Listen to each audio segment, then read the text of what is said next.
Dear student, welcome in lockdown e पाठशाला DC Ramgarh.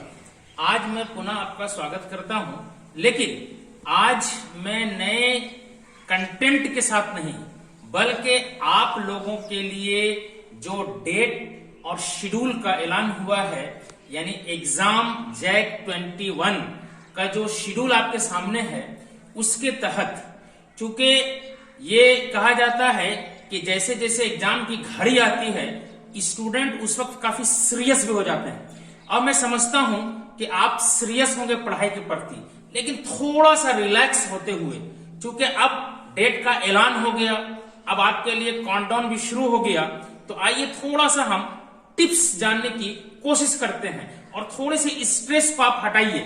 चूंकि आपका अब एग्जाम जो है वे 4 मई से शुरू होने जा रहा है और 4 मई से शुरू होने के बाद ये एग्जाम 21 मई तक चलेगा। अब इसमें 4 मई से 21 मई तक जो आपका एग्जाम होने जा रहा है, तो उसके लिए जाहिर है कि आपने प्लानिंग भी कर लिया होगा। कहा जाता है कि स्टूडेंट के अंदर जब तक एक प्लानिंग ना हो तो वे अचीव नहीं कर सकता अपने गोल को, ये एक्सपर्ट का कहना है। और इसीलिए एक कहावत बहुत पहले से प्रचलित है कि well plan in half done, but failing to plan is planning to fail. तो मुझे उम्मीद है कि आप शेड्यूल आने के बाद आपने फिर से रिहर्सल करना शुरू कर दिया होगा कि अब हमें किस पेपर में कितना फोकस करना है, कौन सा पेपर में हमें ज्यादा ध्यान देना है या किस पेपर में थोड़ा सा हमें कम ध्यान देना है। लेकिन मैं इससे हट के एक बात कहूंगा कि एक्सपर्ट ये भी कहते हैं कि a balance load is easier to carry.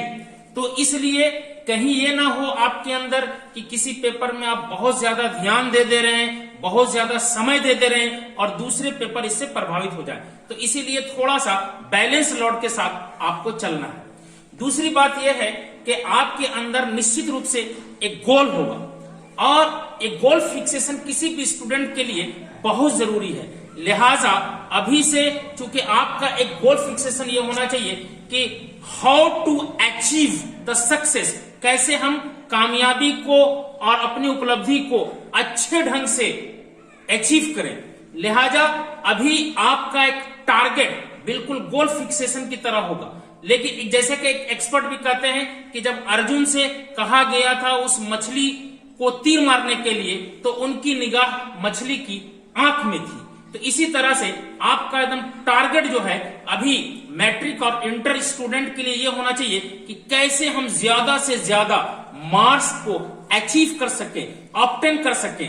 और इसीलिए आप थोड़ा सा समय और दिनों की अपेक्षा ज्यादा दें पढ़ाई में, इसलिए कि अब आपका दिन बिल्कुल करीब आ गया। तीसरी बात यह है कि आपका एक होना चाहिए मॉनिटरिंग एंड कंट्रोलिंग। ये कहा जाता है कि ये भी चीज जो है एक स्टूडेंट के लिए बहुत जरूरी है कि कैसे उसमें हम मॉनिटर करें और कैसे हम कंट्रोल करें। अब यहाँ पे देखिए, जो कहा भी जाता है कि जो थोड़ा सा स्टूडेंट के लिए हार्ड होता है पेपर, तो उस पर थोड़ा सा जो सुबह का वक्त होता है वो बड़ा फ्रेश माइंड होता है, तो वहां पे थोड़ा सा हमें ज्यादा फोकस करना है वे हार्ड पेपर के लिए। तो आपके लिए जो डेट है, और देखिए कि सरकार ने भी और अधिकारियों ने भी आपका भरपूर ख्याल रखते हुए 4 तारीख से देखिए कि एग्जाम का जो शेड्यूल निकाला है, तो इस शेड्यूल में आप देख सकते हैं कि बहुत टफ पेपर को ये कहा जाता है कि ऊपर में नहीं रखा है, बल्कि इजी पेपर को ऊपर में और शुरू में रखा है। इसीलिए थोड़ा सा स्ट्रेस को आप कम कीजिएगा, तनाव को कम कीजिएगा और बिल्कुल आसानी से बगैर डरे हुए इस एग्जाम में आप अपीयर हो, यही मेरी कोशिश है। तो आप देख सकते हैं इसी तरह से होम साइंस, कॉमर्स और एक तरफ जो सेकंड सीटिंग है, उस सेकंड सीटिंग में आईएससी, आईए और आईकॉम का एक रूटीन बना हुआ है।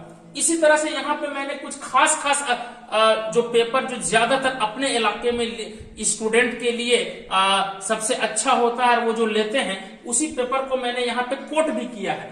खासकर देखिए कि 5 तारीख को उर्दू बंगाली जो एक लैंग्वेज पेपर है उर्दू स्टूडेंट के लिए, कि वे थोड़ा सा इस चीज पर ज्यादा ध्यान देना आप शुरू कर दें। लिखने में भी, पढ़ने में भी, रिहर्सल में भी। इसी तरह से 6 तारीख को चूंकि अपने इलाके में बहुत कम इस तरह का जो पेपर है लोग रखते हैं, जिसमें अरबिक, फारसी है, मुंडारी है, संताली है, लेकिन वैसे स्टूडेंट जो यहाँ पे इस पेपर में भी अपीयर हो रहे हैं तो उस पर भी फोकस देने की जरूरत है। हमारा जो है असल जो एग्जाम है वो आप देखें कि 8 तारीख से शुरू हो रहा है। जैसे हिंदी कोर्स ए, कोर्स बी, तो थोड़ा लैंग्वेज शुरू में है, इसलिए लैंग्वेज पे हमें ध्यान देने की जरूरत है। इसमें कुछ भाग आता है जो आप देख सकते हैं, कंप्रहेंशन आता है और उस पर भी थोड़ा ध्यान देने की जरूरत है। क्वेश्चन आंसर आता है, उसको भी 1-2 बार रटने की जरूरत है।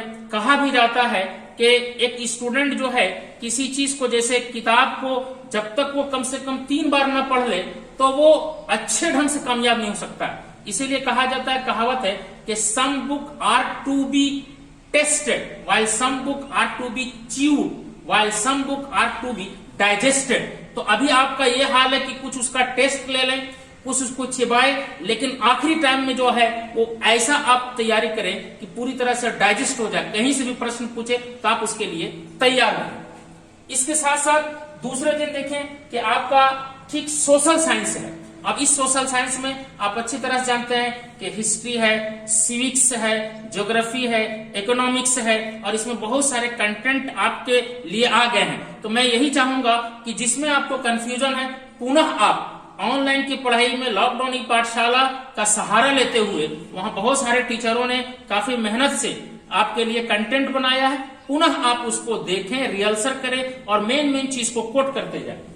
उसके बाद आप देखें कि थोड़ा सा रिलैक्स देते हुए फिर संस्कृत है और उसके बाद जो है मैथमेटिक्स है। हालांकि एक जमाने में कहा जाता है कि मैथमेटिक्स बड़ा फोबिया होता था, लेकिन देखें कि एक स्कोरिंग पेपर है, इसीलिए मैथ में भी थोड़ा सा अभी से आपको थोड़ा सा ज्यादा प्रैक्टिस करने की जरूरत है, अच्छा स्कोर भी आएगा। इसी तरह से इंग्लिश है, इंग्लिश में भी कंप्रहेंशन है, ग्रामर है, इस पर भी फोकस देने की जरूरत है।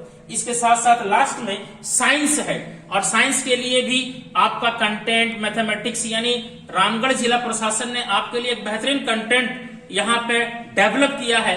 पुनः मैं आपसे आग्रह करता हूं कि उस कंटेंट का भी आप सहारा लें, किताब का भी सहारा लें और एक शेड्यूल आप बना लें। और शेड्यूल आप बनाएं कि मॉर्निंग में हमें क्या पढ़ना है, फिर आफ्टरनून में हमें क्या पढ़ना है, शाम में क्या पढ़ना है। तो इस तरह से मैं ये चाहूंगा और इस दुआ के साथ मैं अपनी बात को खत्म करूंगा कि आप इस एग्जाम में बेहतर ढंग से कामयाब हो। लेकिन इसके लिए थोड़ा सा आपको और दिनों की अपेक्षा ज्यादा समय देने की जरूरत है और बिल्कुल तनाव मुक्त होने की जरूरत है। और यदि अगर किसी तरह का प्रॉब्लम है तो आप शिक्षकों से जरूर संपर्क करें और कंफ्यूजन को आप दूर कर लें। और कहा भी जाता है कि बेहतर स्टूडेंट वही है कि न सिर्फ प्रॉब्लम के साथ जीते हैं बल्कि वो प्रॉब्लम को सॉल्व करना भी सीखते हैं और इसके लिए वे खुद रास्ता भी निकालते हैं। तो इसी कामना के साथ मैं आपके उज्जवल भविष्य की कामना करते हुए, आपके बेहतर एग्जाम में प्रदर्शन की दुआ करते हुए अपनी बात को खत्म करते हैं।